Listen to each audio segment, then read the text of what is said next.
बेहदची परम महाशांती. बापूजींच्या मराठी यूट्यूब चॅनलमध्ये आपल्या सर्वांचे स्वागत आहे. श्रोते हो, सत्ययुगात प्रकृतीचे सविस्तर वर्णन, प्राणमय, आनंदमय, ज्ञानमय कोशाचे विश्लेषण ही शृंखला आपण ऐकत आहोत आणि आज त्यातला 5वा भाग ऐकणार आहोत. निराकारी आत्मा समस्त ब्रह्मांडात एक दृष्टिक्षेप टाकू शकतो. श्रोते हो, बापूजी आपल्याला समजावून सांगतात की जेव्हा परमेश्वर अवतार घेतो तेव्हा इच्छा असतात अनेक आत्म्यांच्या की या भगवानाच्या अवतारामध्ये त्यांच्या सोबत जाऊन त्यांना काहीतरी मदत करू. भले मग त्यांच्या ड्रामामध्ये त्यांच्या अवतारामध्ये यांची काही पात्रता असेल किंवा नसेल, तरीही जबरदस्तीने ते येतील. परंतु जेव्हा ते शिवपुरीमध्ये जात असतात, जेथे शिवशक्ती राहतात, तिथे 100% परमतत्व असतात. त्यात 50% जास्त परम आकाश तत्व असते. जेव्हा 50% यापेक्षा जास्त परम आकाश तत्व असते, नंतर परम वायू आणि परम अग्नी असतात. तर तिथे शिवपुरीमध्ये सायलेन्स म्हणजे शांततेची शक्ती खूप असते. तेथे गेल्यावर सायलेन्सच्या शक्तीमध्ये सर्वजण इच्छा मात्र अविद्या होत असतात. नंतर हे अजून तपस्या करून शिवशक्तीची आराधना करून वरती परमधामामध्ये निघून जातात. परमधामात तर सारे विकर्म विनाश होत असतात. तेव्हा तेथे आत्म्याची कैवल्य अवस्था म्हणजे ज्ञानमय कोश जागृत होत असतो. आत्म्याला ज्ञानमय कोश म्हटलेले आहे. तिथे शरीर तर नसते. मग कोश म्हणजे काय राहिले? एक आत्मा. तो तर आत्मा कैवल्य अवस्था ज्ञानमय कोश बनत असतो. जेव्हा ज्ञानमय कोश आत्मा होत असतो, तेव्हा एकदम परम शांती, परम ज्ञान आणि परम सुख असते. परम ज्ञान सुद्धा येत असते, परम सुख देखील येत असते. परंतु ते परम सुख केव्हा येते? जेव्हा त्रिगुणातीत आत्मा त्रिगुणांच्या पलीकडे जातो, त्रिगुणातीत बनतो तेव्हा. ब्रह्मापुरीपेक्षा खाली सत्वगुण रजोगुण असतात. विष्णुपुरीमध्ये सुद्धा रजोगुण प्रधान अवस्था असते, जेथे 50% पर्यंत परमतत्व असतात. आणि 50% परमतत्व असले तरी सुद्धा रजोप्रधान आहेत. ब्रह्मापुरी तर खूप इच्छा असलेली असते. त्यामुळे ब्रह्मापुरीतून तो मंद गतीने खाली जातो, तर तो तमोप्रधान अवस्थेमध्ये जातो. तसेच खालील 3 लोकांमध्ये तमोप्रधान अवस्था बदलत असते.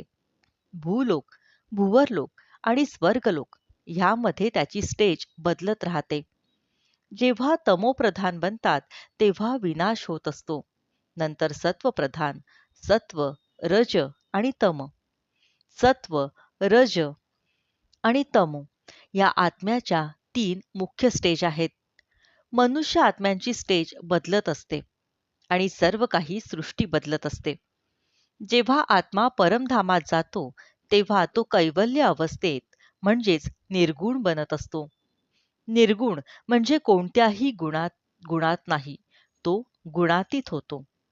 आत्म्यात कोणताही गुण नसतो, ना सत्वगुण, ना रजोगुण, ना तमोगुण. कोणताही गुण शिल्लक राहत नाही. कोणतेही आवरण शिल्लक राहत नाही. कोणतेही कर्म बाकी राहत नाही. आत्म्याची कर्मातीत अवस्था बनत असते, तो भावात राहत नाही. म्हणजेच तो भावातीत होतो, त्याच्यात कोणतीही भावना शिल्लक राहत नाही. जोपर्यंत भावनेत राहणार तर तो खाली येणार. तर तिथे भावातीत स्टेज असते. कर्मातीत अवस्था तेव्हा होते जेव्हा भावातीत बनत असतो. भावनेच्या पलीकडे गेल्यावर कर्मातीत बनत असतात. जेव्हा कर्मातीत बनतो तेव्हा गुणातीत बनत असतो. गुणांच्याही पलीकडे गेलेले असतात. सत्व, रज आणि तमो त्रिगुणातीत. हे 3ही गुण तिथे नसतात. 3 गुण तर शिवपुरीमध्ये देखील नसतात. विष्णुपुरीपर्यंतच असतात. त्रिगुणातीत म्हणजे गुणातीत, भावातीत, कर्मातीत आत्मा. निर्गुण, निरंजन, निराकार. निर्गुण फक्त ज्ञानात खुश होत असतो. ज्ञान, ज्ञान आणि ज्ञानच असते. पूर्ण ब्रह्मांडाचे ज्ञान. निराकारी आत्मा तर एका सेकंदामध्ये संपूर्ण ब्रह्मांडाला बघू शकतो. पुऱ्या ब्रह्मांडाला एकदम पूर्णपणे बघू शकतो. परंतु कसे? जसे म्हणतात ना, बघून न बघितल्यासारखे, ऐकून न ऐकल्यासारखे, वाणीच्या पलीकडे. तिथे तर वाणीच नाही. परंतु ते जसे एक नाटक बघत असतात, तर त्या नाटकामध्ये ते भावातीत नाटक बघत असतात. परंतु जास्त करून ते बघत नसतातच, कारण त्यांची इच्छाच होत नाही की धर्तीवर काय चालू आहे. खरे तर परमधामामध्ये राहणारे आत्मे समस्त ब्रह्मांडामध्ये काय होत आहे ते एका क्षणामध्ये संपूर्ण ब्रह्मांडाचा आदी, मध्य आणि अंतचे संपूर्ण ज्ञान त्यांना होत असते. एका सेकंदात निर्गुण अवस्थेमध्ये. परंतु हे आत्मे या सर्व गोष्टींच्या पलीकडे गेलेले असतात. ब्रह्मांडात ज्या असली गोष्टी आहेत त्या निर्गुण निराकारी निराकारातच परमधामात मिळतात. परमधाम म्हणूनच म्हटले आहे. परमधाम, परम आत्मे राहण्याचे स्थान म्हणजे त्यांचे राहण्याचे ठिकाण. परम आत्मे केव्हा बनत असतात? जेव्हा आत्मे भावातीत, कर्मातीत आणि गुणातीत बनत असतात. परम आत्मे बनत असतात आणि आत्मा परमात्मा बनत असतो. बघा, आकारी रूपामध्ये देवता म्हटले जाते. साकारी रूपामध्ये मनुष्य म्हटले जाते. खालील पाताळ लोकामध्ये असुर म्हटले जाते. प्रत्येक ब्रह्मांडात, अनंत कोटी ब्रह्मांडात ही निराकारी, आकारी आणि साकारी सृष्टी असते. तिथे ती तशीच हलत असते. परंतु प्रत्येक ब्रह्मांडाची वेळ मात्र वेगवेगळी असते. जसे गॅलेक्सीमध्ये 800 अरब सोलर सिस्टीम आहेत. म्हणजेच 800 अरब ब्रह्मांडे आहेत आणि 800 अरब शिव आहेत. तर ह्या 800 अरब ब्रह्मांडाची वेळ ही वेगवेगळी आहे. परंतु महाशिवाचा तो एक पल म्हणजे एका क्षणामध्ये सर्व काही समाप्त होत असते.